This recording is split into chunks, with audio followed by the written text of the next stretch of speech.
Lo saludamos a Enio García, es el jefe de asesores del Ministerio de Salud de la provincia de Buenos Aires. ¿Qué tal, Enio? Martín Streliski y Fabián Devesa. Te estamos saludando en FM Cielo. Buen día. ¿Cómo va? Buen día, Martín, Fabián. ¿Todo bien por allá? Muy bien, muy bien. Enio, es así, digamos, ahora automáticamente se le va a considerar también que es portador del COVID sin hacer el testeo, ¿es así? Sí, eso pasa con varias enfermedades. En ese caso es por nexo epidemiológico, ¿no? Pero lo que no podemos olvidar es que la mayoría de las enfermedades pueden tener una confirmación por el diagnóstico clínico del médico, ¿no? Vos vas al médico, tenés determinada sintomatología, ¿no? El médico te puede confirmar. Por lo general, con el avance de la tecnología, hay un montón de análisis que ayudan al médico a hacer esa confirmación, ¿no? Con las enfermedades infecciosas, con la gripe, bueno, las respiratorias, con, el dengue, el sarampión, vos no haces el testeo a todo el mundo. O sea, si vos ves que hay un brote, ¿no? Empezaste a testear la gente que está en esa zona, empieza a dar positivo por sarampión, ¿no?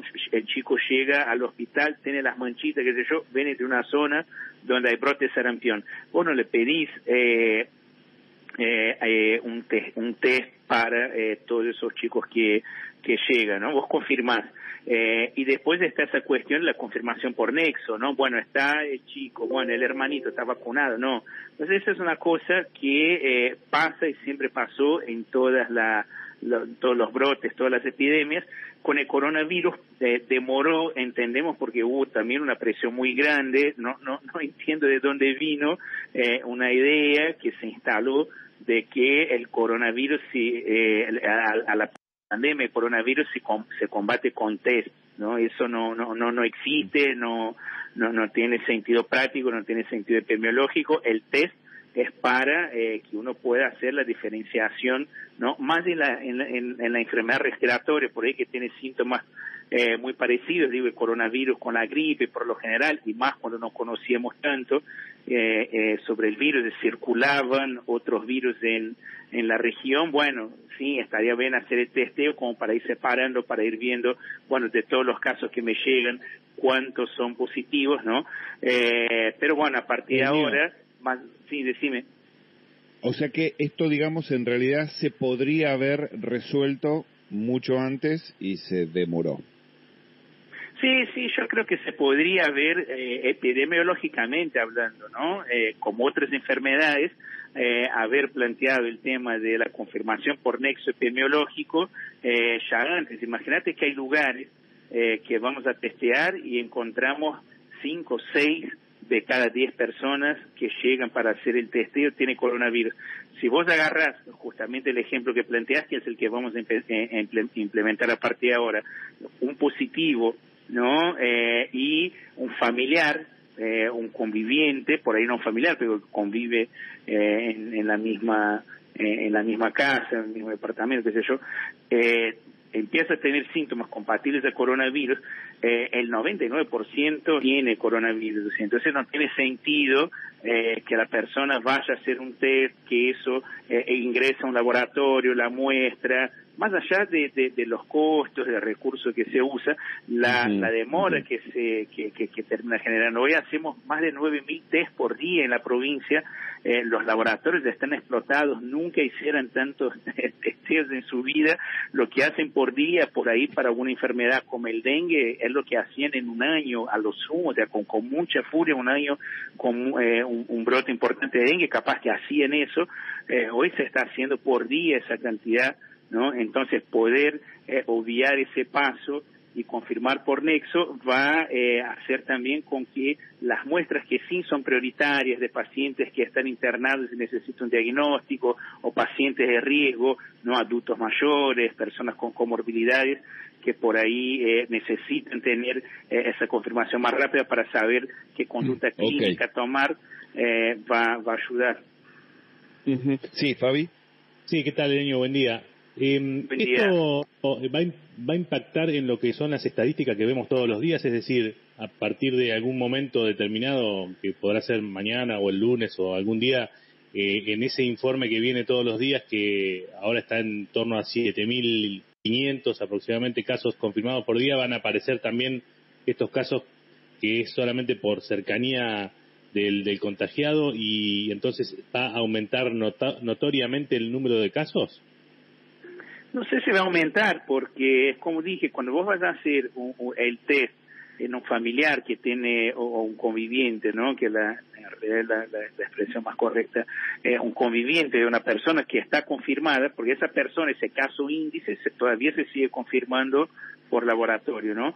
Pero ese conviviente, cuando aparece síntomas, ya, como dije, más del 90% hoy por hoy, ya cuando se hace la muestra del laboratorio se confirma. Entonces creo que ahí no va a cambiar el amperímetro, sí va a aumentar la velocidad que tenemos de los resultados de la gente que nos podemos confirmar por Nexo. Y después lo importante también es la conducta que se toma, ¿no? De esa persona, por más que no tenga el resultado del laboratorio, tiene que estar aislada, ¿no? Que es lo más importante. Claro, no, pero de todas maneras uno conoce, no sé si todos, pero hemos tenido reporte de casos de personas que nos cuentan, sí, a mí me dio positivo, pero a mi familia no la testearon. Sí. Digamos que ya había pasado, o sea, esto ya estaba como ocurriendo en algunos casos, es decir, si cualquiera de nosotros pregunta en algún entorno más o menos cercano, puede llegar a encontrar casos de esto que yo te digo. Yo estuve positivo, estuve mis 15 días aislado, pero a mi familia no la testearon. Así que sí, pero en las estadísticas si oficiales no estaban, o sí, ya estaban. Claro, no, si esa persona no conviviente no presentó síntomas, claramente no se la testeaba, y hoy tampoco se va a confirmar por Nexo, ¿no? La pareja de una persona confirmada no se va a confirmar, porque si esa persona empieza a reportar síntomas, ¿no? Sigue la vía tradicional, o va a un hospital, o llama al 148, ¿no? Y a partir de ahí sigue una cadena de evaluación de esa sintomatología. En el hospital o del 148 nos mandan ese caso a nuestro centro de telemedicina, ¿no? Y por un profesional se hará la evaluación. Bueno, vos sos conviviente tal, se puede chequear por sistema. Bueno, pasame el DNI de tu marido, poner, no, es verdad, tu marido tiene el diagnóstico positivo desde hace tantos días. ¿Vos qué síntomas tenés? No, mira, yo tengo fiebre, 38 grados, tengo mucho dolor de garganta, por ejemplo, o tengo pérdida de gusto, ¿no? Bueno, entonces, a ver, si vos convivís con una persona que es positiva de coronavirus y tenés esa sintomatología, perfecto, tenés coronavirus, quédate en tu casa, te vamos a hacer el seguimiento y eso se carga el sistema, ¿no? Es eso, no es que, bueno, porque convivo con alguien tengo coronavirus, no, ese alguien tiene que presentar los síntomas compatibles y hacer una consulta. Está bien. Enio, y otra cosa, ¿cuánta gente están ustedes en seguimiento? Así como por ahí el informe del Ministerio de Salud reporta todos los días cuántos son los casos, cuántos son los que tuvieron un test, ¿cuántos son las personas que están en seguimiento en este momento por telemedicina o por cualquiera otra de las mecánicas que ha implementado el Ministerio para seguir a los sospechosos, digamos? ¿Cuánta gente tienen bajo ese paraguas de seguimiento de sospechosos en este momento en la provincia, si es que se sabe? Sí, yo me pierdo un poco en ese dato porque después de dispositivos municipales también que nosotros estamos tratando de empujar para que esos dispositivos municipales también carguen en el sistema de seguimiento que tenemos en la provincia. Le damos algún incentivo también económico a través del programa SUMAR, que es nacional, pero dentro de la provincia tenemos un acuerdo de que si el municipio cargue el seguimiento, ¿no? En el sistema provincial hay un recurso, el SUMAR, ¿no? Por seguimiento de pacientes, que va directo al municipio, pero bueno, ponemos ese condicionante de que el municipio cargue ahí, pero bueno, por ahora esa cuestión de los municipios viene implementación, algunos municipios ya cargan, otros todavía tienen su carga propia, entonces el dato que tengo siempre está subestimado por eso, ¿no? Pero está entre 70 y 80 mil personas, por lo menos lo que tenemos registrado en nuestro sistema, está hoy en seguimiento de si es un caso sospechoso, si es un caso ya confirmado y hay que seguir, si es un contacto. Claro, que lo llaman 2 o 3 veces por semana, que le preguntan cómo está, a eso me refiero, ¿no? Que le dicen, bueno, sí, está bien, sí, ya pasaste los 14 días. Ese tipo de seguimiento de que se llama desde nuestro centro de telemedicina, hace una evaluación de cómo está el paciente, si en el caso de los contactos, por ejemplo, no tiene síntomas, a ver si apareció algún síntoma. En el caso de los confirmados, ver, bueno, de seguir que los síntomas no se hayan agravado, ¿no? Es importante ese seguimiento para garantizar el aislamiento y la seguridad de ese paciente que está en casa, que no está internado en un centro de extrahospitalario o en un hospital, ¿no? Es muy importante ese seguimiento diario. Se hace mucho hincapié y se fomenta mucho la donación de plasma. Ante una persona que se le confirmó sin testeo que tiene COVID, porque es conviviente de alguien que sí lo tuvo y presentó algunos síntomas. Si quiere ir después a donar plasma, ¿va a saltar si efectivamente tuvo la enfermedad o no? Para saber si ese plasma sirve. Esa persona va a estar cargada en el sistema. Se creó una categoría en el Sistema Nacional de Vigilancia, que es el que cargamos todo el país, que es caso confirmado por nexo epidemiológico. Entonces esa persona va a estar cargada igualita a la persona que hizo el testeo, ¿no? Y además la vamos a poder diferenciar, vamos a poder saber qué personas fueron confirmadas por test de PCR positivo y qué persona fue confirmada por nexo epidemiológico, y además poder ver el vínculo de ese nexo epidemiológico, de quién era nexo, ¿no? Entonces es bien, igual al testeo y sí, decime. No, debe haber un montón de casos de gente que tuvo síntomas pero que no tenían COVID. No sé si muchísimos. Bueno, mira, perdóname la autorreferencia. Yo soy uno. Yo tuve síntomas, me hicieron el test y me dio negativo. Con lo cual, si qué sé yo, por ahí pudo haber tenido síntomas de haber estado trabajando con alguien que sí fue positivo, y por ahí estos síntomas eran suficientes, los que yo tenía, para considerarme positivo clínicamente sin el testeo. Ahora, vamos a suponer que, yo tengo COVID clínicamente, voy a donar plasma. Pasados los días, me recuperé, hice todo. Voy a donar plasma. ¿Salta que yo no tuve COVID, digamos? Sí, no sé si salta si tuviste COVID, salta si tenés los anticuerpos o no, porque además de eso, claro, por eso nosotros también hacemos hincapié en eso. No es que si vos estás trabajando con alguien que tuvo COVID y empezar a tener síntomas, que no tenés que hacer el test. Hoy por hoy todavía sí, ese tema del nexo, ¿no? De la confirmación por nexo es para convivientes, ¿no? Porque lo que identificamos también es que la mayoría de la transmisión se da intradomiciliaria, se da entre convivientes. Entonces todavía no llegamos a esa etapa. Una pareja tiene, en una pareja, uno da COVID positivo, el otro tiene algunos síntomas, prácticamente no hay casi ni margen de error de que esa persona no tenga COVID, digamos. Es bajo, hay un margen de error siempre, de hecho hay un margen de error también en el testeo, ¿no? Siempre hay un margen de error, no hay ninguna técnica que es 100% efectiva, claro, ¿no? Siempre está ese margen de error. El caso del intendente Loma de Zamora es el más conocido porque son dos figuras públicas conocidas, ¿no? Él y su esposa. Uno tuvo y el otro no. Ahí estaría ese margen de error, por ejemplo. Sí, hay un margen de error, claramente, como hay margen de error de los que llamamos falsos negativos o falsos positivos, ¿no? Personas que por él se testearon, tenía el virus y dio negativo el resultado de la PCR, y después de un tiempo por ahí se hace serología. Por ejemplo, nosotros fuimos a hacer estamos haciendo estudios de serología en barrios populares de la provincia de Buenos Aires, ¿no? Entonces, ya tenemos el resultado, por ejemplo, de Villa Azul del lado de Quilmes, que dio un 15% de cero prevalencia, o sea, 15% de la muestra que hicimos tenía anticuerpos, ¿no?, específicos contra COVID. Y de esos 15%, si tomamos el 100%, ese 15%, el 80% reporta no haber tenido síntomas, pero había algunas personas que habían tenido síntomas, había dado negativo la PCR, y después encontramos los anticuerpos en esa persona. O sea, entonces es chico, ¿no? Era un porcentaje ínfimo, pero lo había, ¿no? Entonces eso es lo que digo, no hay ningún ninguna técnica 100% efectiva, siempre uno está trabajando con un margen de error, eso es importante saber. Pero el tema de la donación de plasma es eso, si la persona, quiero donar plasma, pasó un mes desde que me confirmaron el caso, voy al centro de hemoterapia, me sacan sangre, se encuentran anticuerpos suficientes para donar plasma, se dona, si no se encuentran esos anticuerpos, bueno, no se dona.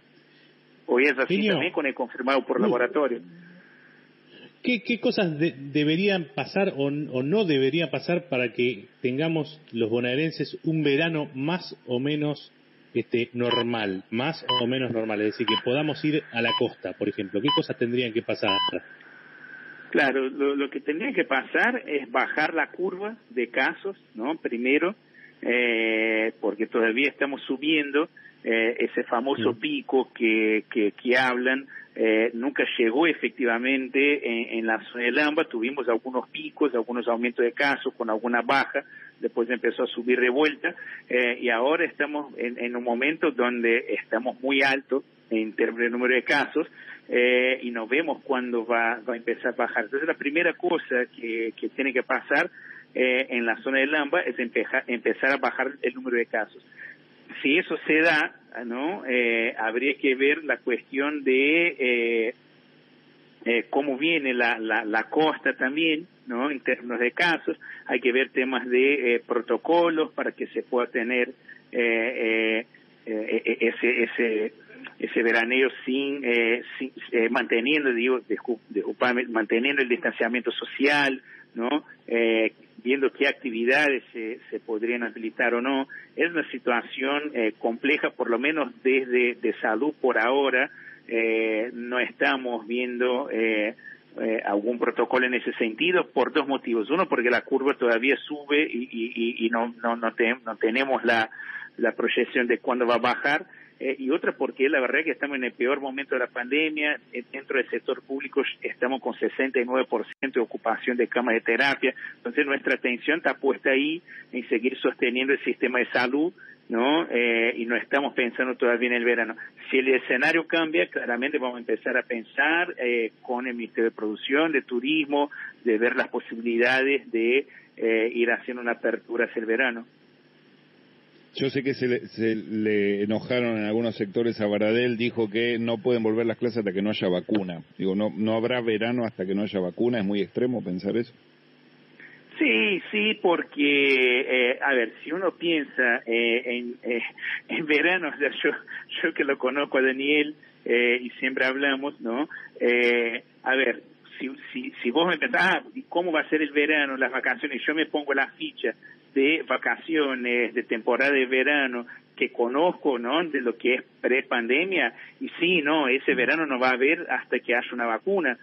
Hay posibilidades intermedias, ¿no? Hay soluciones intermedias en el contexto de pandemia, buscar, ¿no?, alguna salida para que no se pierda el verano, para que la actividad turístico-hotelera, gastronómica, se pueda activar en el verano. Y bueno, sí, me parece que uno tiene que empezar a analizar y ver, bueno, de última, no, si la situación epidemiológica no cambia, ponerle que seguimos con muchos casos en el AMBA, qué sé yo, y es imposible ese traslado de las personas, se hará en el interior de la provincia. Ahí ya hay una cuestión de producción, de turismo, de ver cómo fomentar otro tipo de turismo interno, qué sé yo. Me parece que hay un montón de alternativas, pero verano, como conocíamos antes, en ese contexto es muy difícil. Lo último, te agradecemos porque te sacamos un montón de minutos. Lo último y cortito, ¿no se puede llamar a las autoridades del Banco Provincia y decirles que se entiende que hay gente que es muy responsable, que no respeta la distancia en las filas, todo, pero si se puede, digo el Banco Provincia porque es la banca pública, es el banco de la provincia de Buenos Aires, digo, empezar por ahí y en todo caso extenderlo al privado si es necesario, pero no se puede decir, arbitren algunos medios para que no sea, perdóname la expresión, un quilombo tener que ir al banco y que se generen focos de contagio. Claro, no, sí, ese tipo de lugar. De hecho, nosotros evaluamos protocolos que nos mandaron la gente, no solo del Banco Provincia, de otros bancos. Los protocolos, muchos de ellos los aprobamos, los enviamos. Después me parece que la cuestión es la implementación de eso y la implementación en cada agencia. Entiendo que es una situación muy compleja, de que el manejo de esa situación es muy difícil, no todos estamos acostumbrados. Imagino que el desorden ese a lo que vos te referís, no sé si es generalizado, si pasa en algunas sucursales. Yo particularmente, de hecho, no voy al banco, trato de usar los medios digitales, algún cajero en horario más no pico, qué sé yo. Sí, pero hay un montón de gente que necesita ir al banco, que es lo que se vio en el famoso videíto que estuvo circulando. Hay un montón de gente que no tiene internet. Por eso digo, no sé si es algo generalizado, porque la verdad que no estoy en tema, sé qué pasa, y bueno, si es una cuestión de ajustar, ¿no? En algunas sucursales, en algunos contextos es más fácil. Si es algo generalizado, capaz que ahí cabe otro tipo de medida, pero sí, bueno, gracias por la alerta. Tenemos muchos compañeros por ahí que están trabajando en el banco y podemos tener ese diálogo. Gracias por tu tiempo, Enio. No, gracias a ustedes, un abrazo. Gracias. Enio García, jefe de asesores del Ministerio. Sí, uno no, por favor, que no se malentienda, uno no está acá para decirle a los funcionarios lo que tienen que hacer.